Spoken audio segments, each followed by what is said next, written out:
دوسرا مسئلہ یہ ہے کہ اگر کوئی ڈسچارج نہیں ہوتا اورل سیکس کے ذریعے تو اس کا شرعی حکم کیا ہے؟ تو اس کا حکم یہ ہے کہ یہ انتہائی سخت درجے کا مکروہ ہے، ناپسندیدہ عمل ہے،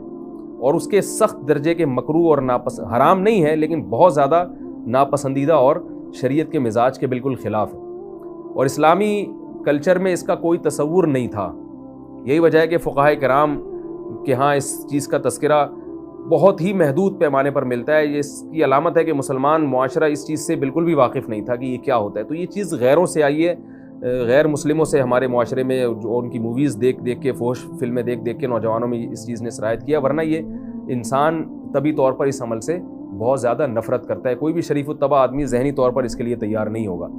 تو میں پھر بھی یہ کہہ رہا ہوں کہ بہرحال علماء اس کو ناجائز اور حرام نہیں سمجھتے، اس لیے کہ میاں بیوی ایک دوسرے سے جس طرح سے چاہیں استمتاع کر سکتے ہیں،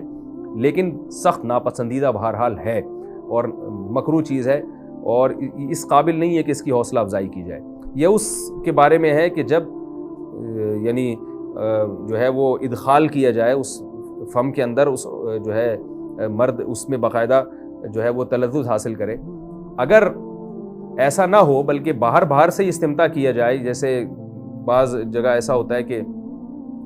کیا نام ہے، عورت کو اس چیز سے گھن آتی ہے کہ وہ اپنے منہ میں اس گندگی کو لے کر جائے، تو پھر بعض شوہر زوجہ کو مجبور کرتے ہیں کسنگ وغیرہ پر، تو یہ کم درجے کی کراہت ہے، یعنی یہ بھی ناپسندیدہ تو ہے مگر یہ اس درجے کا مکروہ، اس درجے کا ناپسندیدہ نہیں ہے۔ دوسری بات یہ کہ یہ جو میں نے پوری ڈیٹیل بیان کی ہے،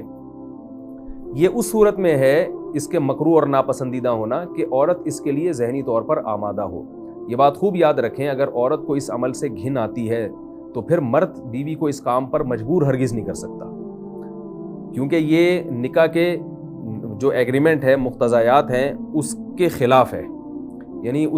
یہ اس میں داخل نہیں ہے۔ عورت اپنے آپ کو ہم بستری سے تو نہیں روک سکتی، مرد جب چاہے گا بیوی سے ہم بستری کر سکتا ہے، عورت کو اجازت نہیں ہے، لیکن خاص اس عمل سے عورت مرد کو روک سکتی ہے اگر وہ ذہنی طور پر اس کے لیے آمادہ نہیں ہے۔ یہ تو میں نے اورل سیکس سے متعلق کچھ فقہی احکام بیان کیے ہیں۔ ایک اور بات یہاں پتہ چلی کہ یہ بھی تھوڑا حیا کے خلاف مسئلہ ہے، لیکن آج کی نئی نوجوان نسل جو ہے اس میں بہت زیادہ مبتلا ہو رہی ہے، جس کو اورل سیکس کہا جاتا ہے۔ اور میں نے جیسے عرض کیا کہ شرعی مسائل میں چاہیے اور اس کو بیان کرنا یہ ہماری ذمہ داری ہے۔ تو یہ چیز بھی انگریزی فلموں سے اور فحش فلموں سے ہماری نئی نسل میں بہت تیزی سے سرایت کر رہی ہے، اور لوگ اس بارے میں علماء سے بہت زیادہ مسائل پوچھتے ہیں، خواتین بھی پوچھتی ہیں جو اس میں مبتلا ہیں۔ تو اس کا بھی مسئلہ یاد رکھیں کہ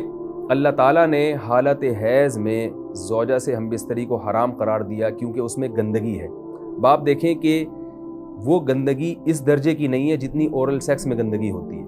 اگر اس میں ڈسچارج ہو جائے بندہ، انسان جو ہم بستری کرنے والا ہے زوجہ سے، وہ منہ میں ڈسچارج ہو جائے، تو آپ سوچیں کہ اللہ تعالیٰ شرمگاہ کو گندگی سے بچا رہے ہیں، جس کی وجہ سے حیض کی حالت میں ہم بستری کو حرام قرار دیا۔ تو منہ جس سے انسان کھانا کھاتا ہے، جس سے کلمہ پڑھتا ہے، اور جو انسان کے جسم میں سب سے اشرف عضو ہے، سب سے زیادہ معزز اور مکرم عضو ہے، اس میں ایسی گندگی کو ڈالنا کہاں سے جائز ہو سکتا ہے، کہاں سے حلال ہو سکتا ہے؟ تو آج بعض متجدد قسم کے لوگ جو ہے نا اس کو حلال قرار دے رہے ہیں، تو یہ بالکل غلط ہے۔ تو یہ بات خوب ذہن میں رکھیں کہ اورل سیکس کے ذریعے اپنی خواہش کو پورا کرنا اس طور پر کہ ڈسچارج ہو جائے انسان عورت کے منہ میں، بیوی کے منہ میں، یہ بالکل حرام ہے، بالکل ناجائز ہے، کیونکہ منی ایک غلیظ اور ناپاک اور گندگی ہے، اور ناپاک اور نجس چیز ہے۔ بعض حضرات یہ کہتے ہیں کہ منی پاک ہے، مگر یاد رکھیں منی کے پاک ہونے کے دلائل مضبوط نہیں ہیں، منی کے ناپاک ہونے کے دلائل بہت مضبوط ہیں۔ سب سے پہلی دلیل قرآن مجید میں آتا ہے الم نخلقکم من ماء مہین، ہم نے تمہیں غلیظ اور پلید پانی سے پیدا کیا، ذلیل پانی سے پیدا کیا ہے۔ تو اس میں بھی اشارہ ہے کہ منی ناپاک چیز ہے۔